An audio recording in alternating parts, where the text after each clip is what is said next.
and players mob him. But Michael Jordan is not only the best basketball player, but he's the most exciting basketball player to ever play. Tatum fires away, pumps it in, 51 for Jason Tatum. The Big Three NBA podcast is powered by Prize Picks, the exclusive daily fantasy partner of the CLNS Media Network. Hello, folks. Welcome to another edition of the Big Three NBA podcast. This is Sherrod Blakely, along with Gary Washburn. We've got no Kwani Luna. She's in a little bit of load management today. All good, all good. But we are going to hold it down in her absence because that's just what we do. We're going to talk about the Celtics' first-round playoff series, which will be against a familiar foe in the Miami Heat. Gary, you mentioned a little while ago that you had came back from practices. What are some of your early impressions of some of the themes that the Celtics are talking about right now, heading into a matchup that we're all very familiar with? Yeah, I don't think that they're like as much focused on, it's Miami. It's like, we just got to be our best selves. I think that's what they're focused on. They're trying to focus on the big picture, take one game at a time, take advantage of obviously the home court advantage, the fact that Miami is probably a little bit fatigued after playing a couple of games in the last high pressure games in the last couple of days, and just play their game.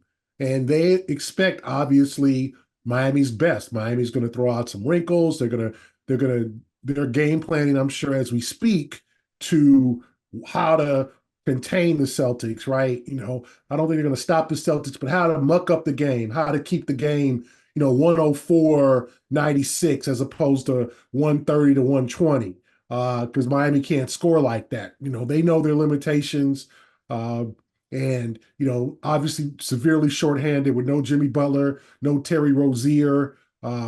So they're gonna have to find ways to muck up the game. And I think the Celtics are expecting that, but I think they also are focusing on themselves, making the right play, not turning it over, and matching the intensity, not getting caught slipping, not getting caught, easing into the playoffs. Oh, we got this is game one. We got plenty of time. Like, punch first. I just think they're trying to focus on what they're going to do to begin this series.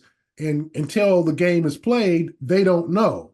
They can only talk about it. So that's the thing. We're going to have to wait till Sunday afternoon as to how the Celtics come out, their approach, whether they can hold on to a big lead, whether they can build a big lead, whether they're going to have to make a comeback, whether Miami's going to start the game shooting, 70% in the first quarter. Like, none of us know what's going to happen, but they've got to be prepared for everything. They do. And we don't, you're right. We don't know what's going to happen, but we know what has happened. These two have met the last 3 years in the playoffs, 4 of the last 5 years. And, no one's going to forget, last season's matchup in the conference finals where the Celtics were basically a Jason Tatum sprained ankle away from pulling off the greatest comeback in playoff history, going down 0-3, winning 3 in a row, and being poised to potentially put the Heat away in Game 7 before Tatum suffered that ankle injury early in the game. But as much as it sounds good to talk about, we're just going to focus on us, do our thing. That's going to be the mindset.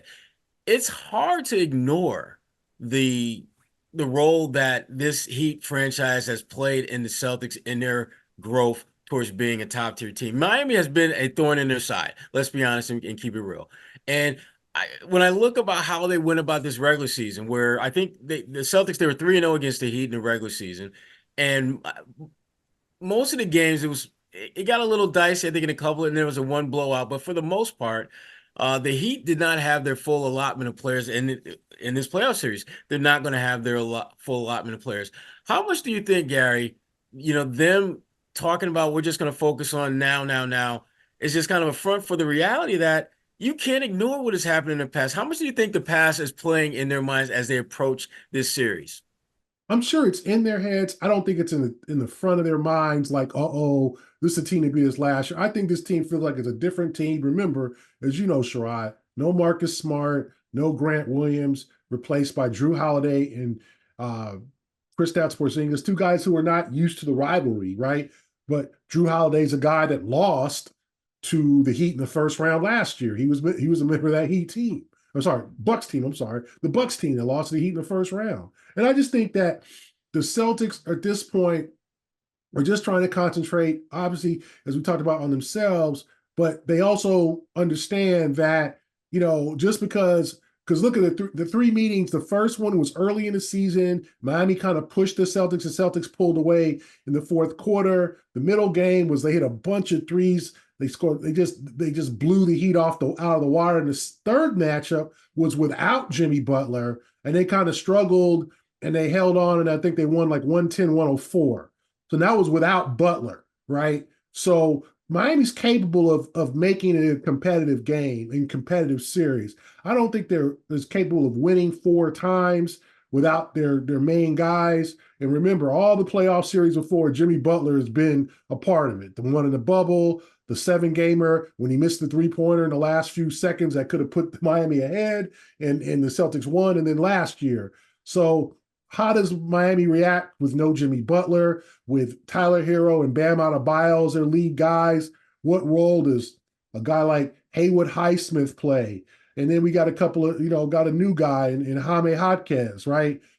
Rookie, first playoff series. Nikola Jovic, who started last night against the Bulls, had 5 points. Just, he's a Heat guy who they've developed. And they're taking, so he's starting.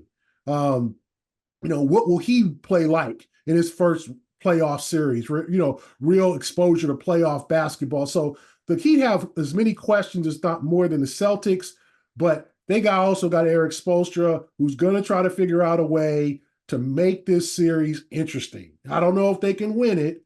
The Miami people I talked to down there was like, they might get a game. I don't think the Heat, people around here aren't confident, they're going to win this series. But I do think they think like, the Miami could maybe win game 3. The people have been watching the team all year. But this is a team that, the Celtics just have had the Celtics number. And Missoula got out coached last year by Spoelstra. But if you haven't followed the Heat all year, no Gabe Vincent. He's with the Lakers. No Max Strus. He is with the Cleveland Cavaliers.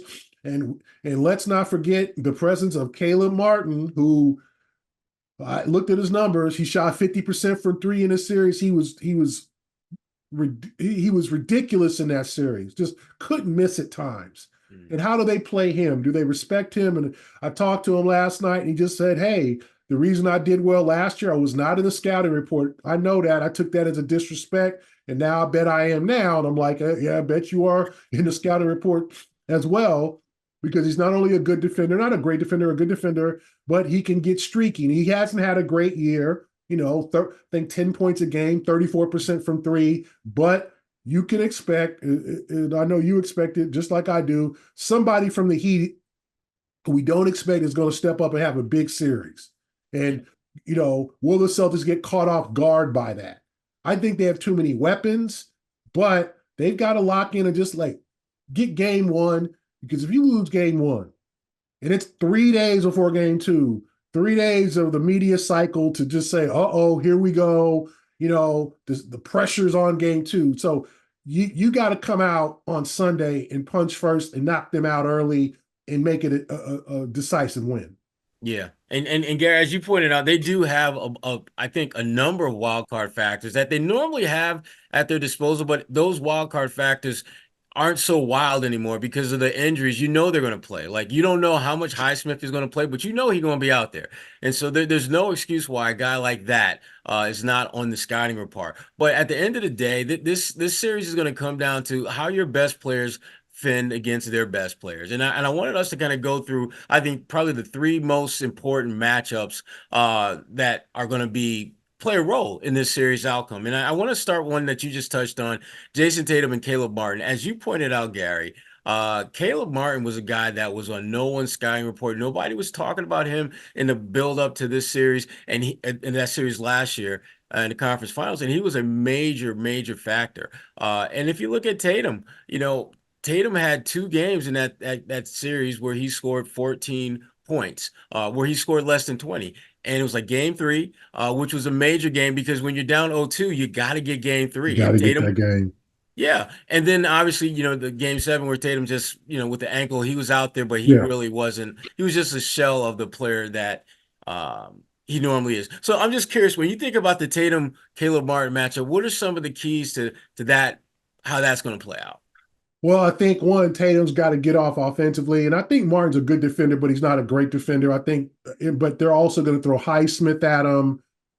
Maybe Bam Adebayo at times, Jovic. They're going to throw Hawkins. They're going to throw a myriad of defenders at Jason Tatum. So Jason's got to react to that and make the right pass, hit the shot. Like, I think ball movement is going to be important this series, not ISO ball. And I think offensively, you've got to just pay attention to Caleb Martin. You can't leave him open. Remember, there's no Jimmy Butler in the post. So who is their primary scorer? It's probably Tyler Herro. And if people don't recall, the fans, Tyler Herro did not play in that series. He was hurt. He broke his hand in the Milwaukee series and didn't play, I think, the rest of the season. I think he was supposed to come back for the finals. I don't know if he might have made an appearance in like Game 5 when they were facing elimination against Denver, but he missed the entire Miami Celtics series. So he's ready, he's playing. So he's their primary scorer, but he's at times erratic, can be inconsistent, but you can't let him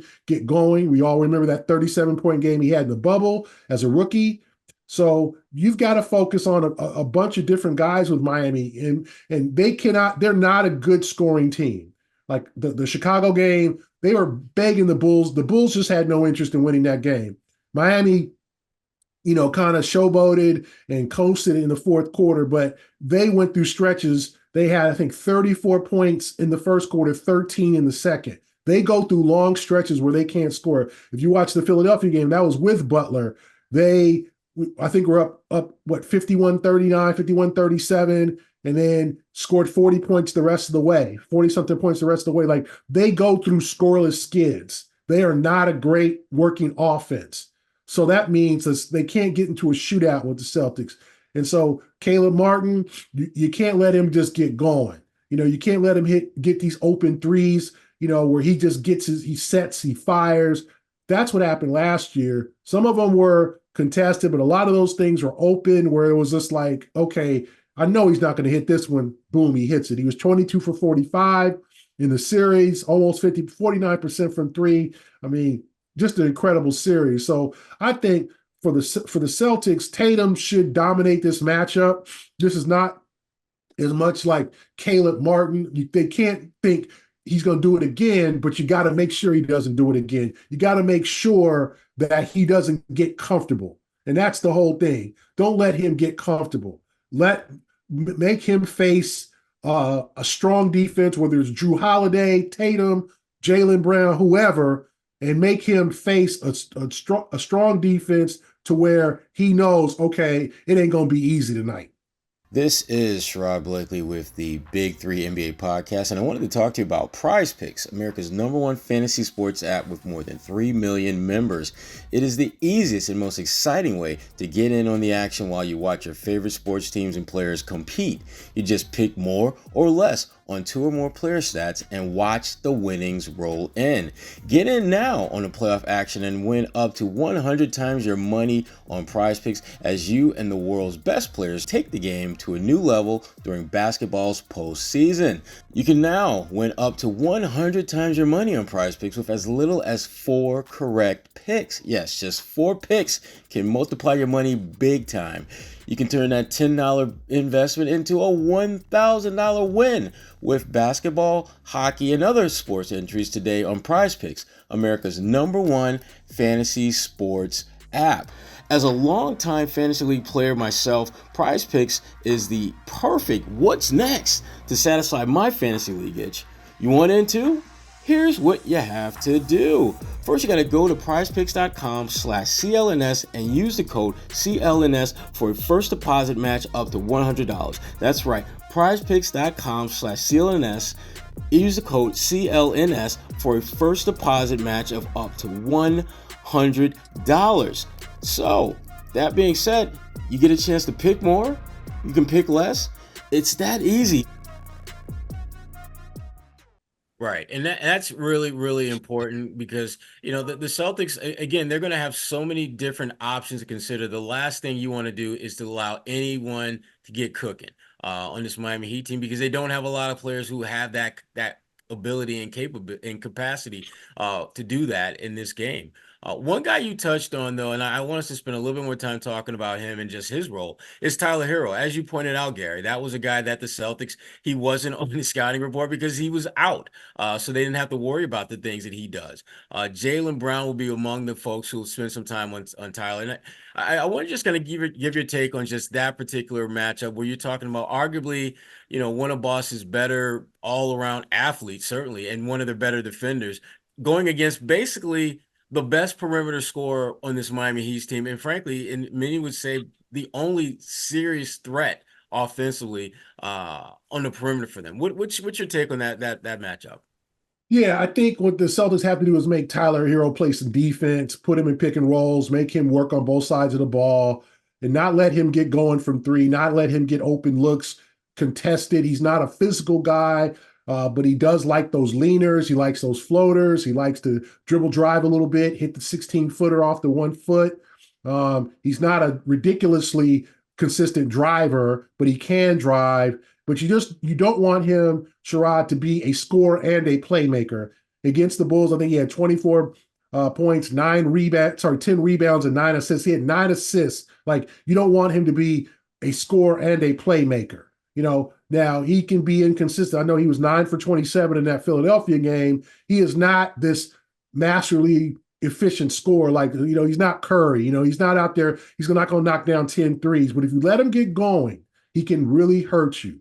And so you have to make him play both sides of the ball, make him go around screens, be physical with him. He's a slight guy. He's not a big guy. He's not a real strong guy. Jaylen should win the strength category in that matchup. But you got to make him work on both sides of the ball, make it difficult for him.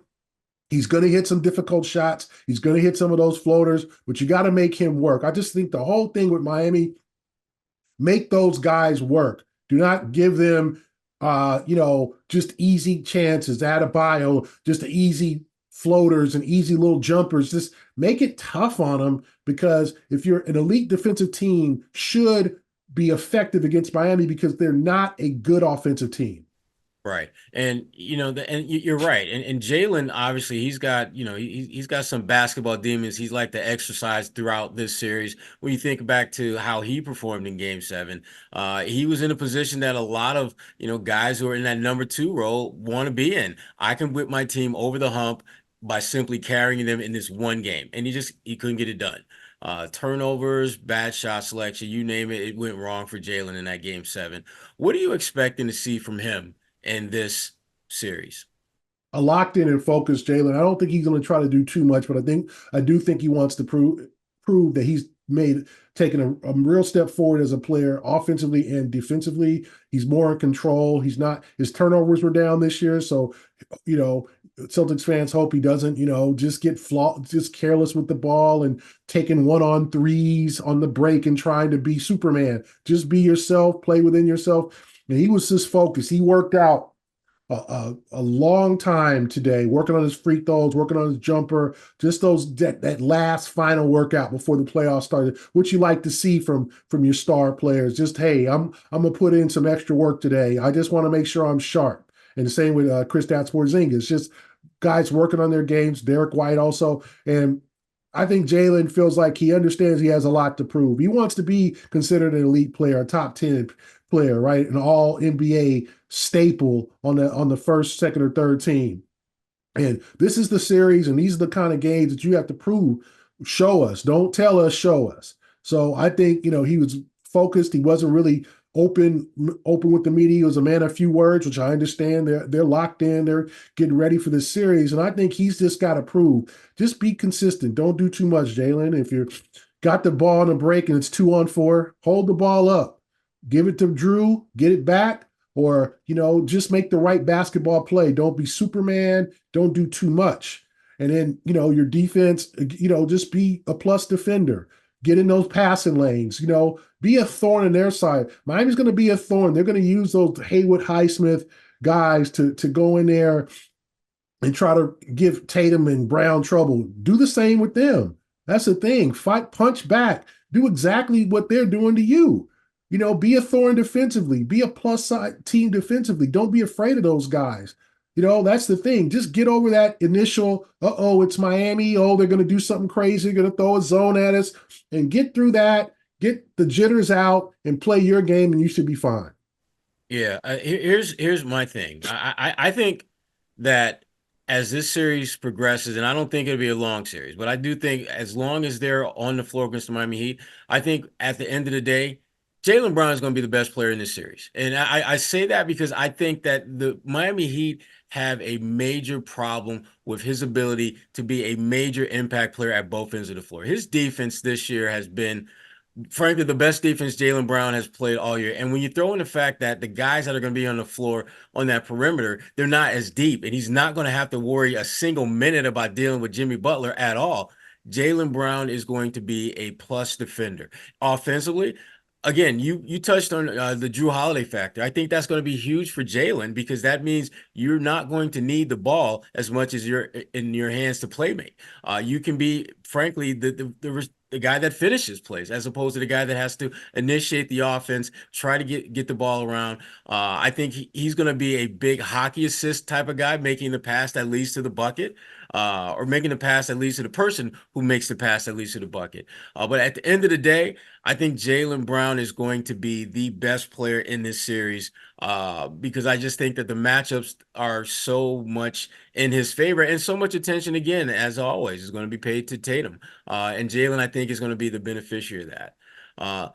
The other matchup that I want us to talk about is the one matchup that we have no idea how this is going to look in the playoffs, because we've never seen it before, and that's Bam Adebayo and Kristaps Porzingis. These two are, frankly, major factors in their respective team success. The numbers indicate Porzingis did a pretty good job against Bam this year. Shot, I think, better than 55% from the field when he was matched up against each other. And Bam will spend a lot of time on him. How do you think this particular matchup is going to play out? Yeah, I think it's interesting because it's physicality against kind of like finesse, right? With Adebayo being that guy who could defend different positions, and he's going to have to be more physical with Porzingis, push him off his spots, make sure he doesn't get comfortable, make sure that he doesn't get the spots that he wants to in terms of, being able to take a jumper, just it's going to be a physical kind of a chore for Porzingis to play against Adebayo. And I also think the Celtics will kind of do some switching to where Adebayo he'll have to also guard Tatum. He'll have to also guard other guys, so it won't be strictly Adebayo against Porzingis. What I noticed this year is Miami didn't know how to guard Porzingis, and I'm sure they'll figure out a way by Sunday, believe me. Their exposure is in the lab right now, okay? But the thing I noticed in the 3 games he played, they didn't know how to guard him very well. He stood at that zone. He stood at the top of the key, and he can hit a free throw jumper, or he can make the pass. And that was something, the dynamic the Celtics did not have in previous years against that zone. So the zone was not as effective. So let's see how the counter move, the more interesting for fans to watch in Sunday's game, is how Spoelstra decides to deal with Porzingis. Obviously, Porzingis is not going to play 48 minutes, and now we just found out Luke Kornet is out, likely for the first 2 games of the series with a calf strain. So now you're talking about Al, and then maybe Keita as a third center, right? So Keita, maybe comes into play here. We can get some extra minutes if they decide to go big. But let's see what Spoelstra does against Porzingis, who he puts on him. Does he put a small on him to lean on him a little bit, to just wear him out? Does he put Adebayo? But then, he brings Adebayo away from the basket, which means the Miami doesn't have any other rim protectors. So it's going to be interesting to see how they deal with Porzingis, because they didn't deal very well. As you read the numbers, 55% from the field. They didn't deal with him very well in the 3 meetings. He had his way with the Heat. That's a dynamic they did not prepare for very well, but I'm sure they've been thinking about it, because I think the last played on Super Bowl Sunday, so it's been more than 2 months since the last matchup. I'm sure they've been trying to figure out ways to neutralize Porzingis. And I don't know how much Adebayo gets involved in that because you don't want him to get foul trouble because they're thin at the big. I think Thomas Robinson is kind of their backup, and he's out of the rotation. Patty Mills, remember they signed him during the season. He's out of the rotation now. Who knows? Spoelstra might unleash those guys in this series that he hasn't. I think he's going to throw everything but the kitchen sink. And remember, Sherrod, no Terry Rozier, at least for a week. He's got a kind of mysterious neck injury. The people I talked to down in Miami say that he kind of woke up with a stiff neck that's now like severely, it's a spasm that it's one of those not a 2 or 3 day thing. It's a week thing, a couple of weeks. So he was on the sideline on the bench, but he doesn't look like he's going to even, I don't he'll make the trip to Boston, I'm sure, but I don't know what they're going to do with him when he'll make an appearance. And that's a key component of their offense. During the season before, I think he had a knee injury against the Celtics. You remember, no Josh Richardson either. He's out for the season with shoulder surgery. So Miami is shorthanded, man. So the Celtics should be at advantage simply because Miami's shorthanded, but they're also the better team, right? So, but they just got to be ready for anything because we all know Spoelstra is going to throw some, 2-3 zone 1-2-2. He's going to throw a boxing one. He's going to throw something that's going to Mazzulla has to adjust to. And the question is how long it takes to adjust, how long it will keep Miami in the game. And the Celtics also have to avoid those long droughts.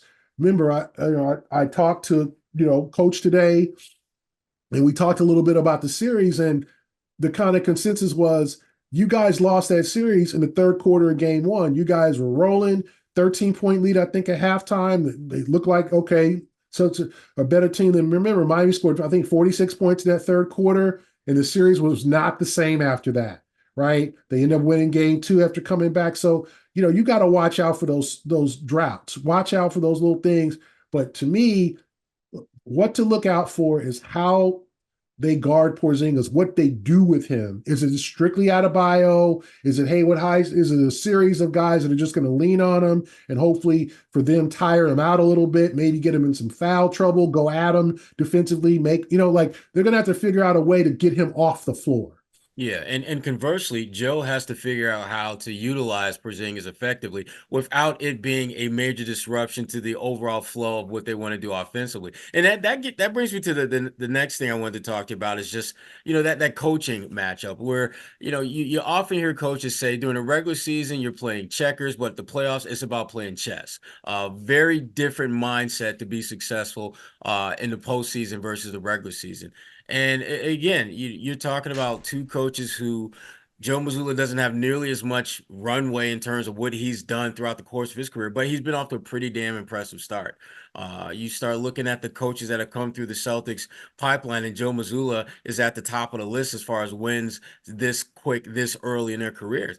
And then on the other side, you've got a guy in Spoelstra who has managed some of the greatest talent and, to be candid, some of the biggest egos, and has won with that, or some would say in spite of that. So how do you see the Joe Mazzulla, Eric Spoelstra matchup playing out? And again, this is coming off of a year ago where it was a decisive Spoelstra knockout of Mazzulla. How do you think things will be different, if at all, this year? I think Mazzulla's got to make it, obviously, close the gap on that. You might get out coached in certain stretches by Eric Spoelstra. He's a great coach, but you have to let your talent play. You've got to make the right moves, and you can't be afraid to take some chances, but you also have to respect their roster, respect them as a team, and not be afraid of just playing your game and imposing your will. And I think Mazzulla seems to be prepared for that. And, who knows? He might have had a picture of Spoelstra on his wall all season at home, throwing darts at it like, hey, I'm waiting for my rematch. I'm waiting. He's a guy who does a jiu-jitsu, and he's a competitive guy. He might have been he might be relishing this matchup. Who knows? But he has to close the gap. He cannot allow a less talented team to hang in this series, because I think last year, it was like Miami was coming off all that momentum from winning the first two series. Remember, they beat Milwaukee, then they beat the Knicks. So they come into that series like, we got this. We done won two series as the home as the underdog and without home court advantage. So by the time they got to Boston, they were rolling. Yeah. That's the difference. This is the first round. This is not the Eastern Conference Finals. This team is not. It's lost a play-in game and a won in play-in game. That's it. Miami's not coming in filled with momentum and confidence like, oh, we got this. Last year they did. This year, it's up to Missoula to get his guys motivated enough to take this from Miami. And it's a mental thing too. And you got to respect Eric Spoelstra, one of the top 2 to 3 coaches in the league. Some people say the best. He's right up there amongst the best coaches in the NBA. But you can't just say, oh, you're just going to beat us. Like, you've got to play chess along with Spoelstra. You might lose in 50 moves, but it's better than losing in 15 moves. It's better getting checkmated because you don't know, take the chances. You don't make the moves. You haven't thought that far ahead where he's thinking that far ahead. So that's why you got Sam Cassell. That's why you got Charles Lee. That's why you got Jeff Van Gundy to prepare you for this challenge. Because it's a challenge just as much as it is for the Celtics. It's a challenge for Joe Mazzulla. It's a challenge for him to show that he's one of the top-notch coaches in the NBA, and he deserves Coach of the Year votes, lead the team to 64 wins, and not losing more than 2 in a row all year. He's done a lot of great things as coach this year, so it's time to prove it. Don't tell us, show us. Like, come up with a game plan that shuts them down. Come up with a game plan that throw a couple of wrinkles at them. Remember, they were trying out zones in the summer league. They were doing full court press at times. They were like, the Celtics were throwing things at teams as teams were throwing at them. It's time to do that with Miami to catch them off guard too. You got to play your game too. Now, I'm not talking about trying crazy stuff. It's stuff that you're not good at, you're not natural at, things that you don't do to try to, to get them off kilter. But you got to do things that you can do, and you can't be so predictable. I thought last year with the 3-point shot, with guys, they were just predictable. Marcus Smart was kind of on his own, doing some things. Grant Williams, they didn't have the personnel that they had this year. They didn't last year, unfortunately. Marcus Smart, love him, just was kind of erratic during that series. Jason Tatum had his moments. And we haven't even talked about Derek White and the improvement of Derek White and how he can change this series, because the Derek White from last year was still a very good player and he hit that winning shot, but this year he's an even better player. So the Celtics have to look at themselves and go, okay, in all honesty, there's no reason that a team that starts Nikola Jovic and not Jokic, and The other one. the other one, his little brother, and Jaime Jaquez, and Jaime Jaquez is going to be, I wrote him all rookie team, great, but a guy who's 23 years old, and there's no reason that starting lineup should be able to hang with you for 48 minutes. Maybe 40, maybe 38, but not 48 minutes. And you got to punch first, because you see these other playoff games, teams are getting off to good starts. We saw Cleveland take care of business. Minnesota's taking care of business against Phoenix. We'll see the last 2 games tonight. It's time, the higher seeds are winning, right? This isn't upset city so far. So the Celtics can't be the victims. They can't think, oh, they're going to beat us. They're going to beat us.